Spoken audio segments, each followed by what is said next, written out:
I'm Brian Mast. I'm a U.S. Congressman from Florida's 18th Congressional District. I spent about a dozen years in the U.S. Army, most of that time as a bomb technician, or EOD as they call us. In 2010, I found one bomb too many. I was injured in Afghanistan. Disarming a bomb resulted in the loss of 2 legs and a finger, and not too long after that, I was elected to Congress, and now I get to serve our country again. My mission on a day-to-day basis when I was in the military was serving my country, whether it was serving my brothers to my left and right in combat, or serving my country, protecting my community. That was where my purpose was in life, and that was the most difficult part about injury, was losing that piece of my purpose, and I wanted to try to find a way to regain that again. That's where I started thinking about Congress, was looking for that way to serve my community again in the best possible way that I could.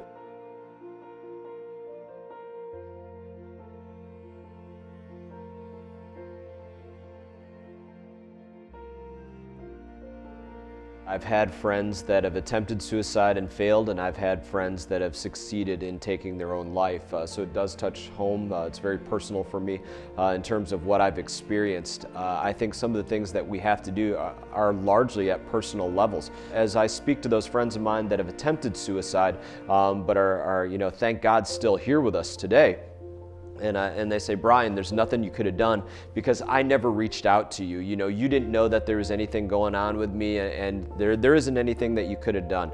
And there's not a lot of comfort in that, but what it brought about was us writing this thing called the Oath of Exit, where it's intended that as members of the military are exiting the military, whether they're retiring or whether they're just ending their time in service, that you take an oath to your unit, saying, listen, we have to continue to be the keeper of our brothers and sisters in arms. That's not an oath that ends just because we exit the military. And I'm going to pledge that if I'm ever thinking about bringing harm to myself, that I'm going to reach out to one of you first. I'm going to speak to one of you, one of my brothers, one of my sisters first before I do anything. And we take that oath, and that's one of the things that I've been pushing for, is just to say, let's commit that we're going to talk to one another. If we truly believe that we are persons of honor as service members, that if we say we're going to do something, that we'll do it, then if we make that commitment that we'll reach out before we bring harm to ourselves, then we will, because we're those kind of people. So I think that's important too.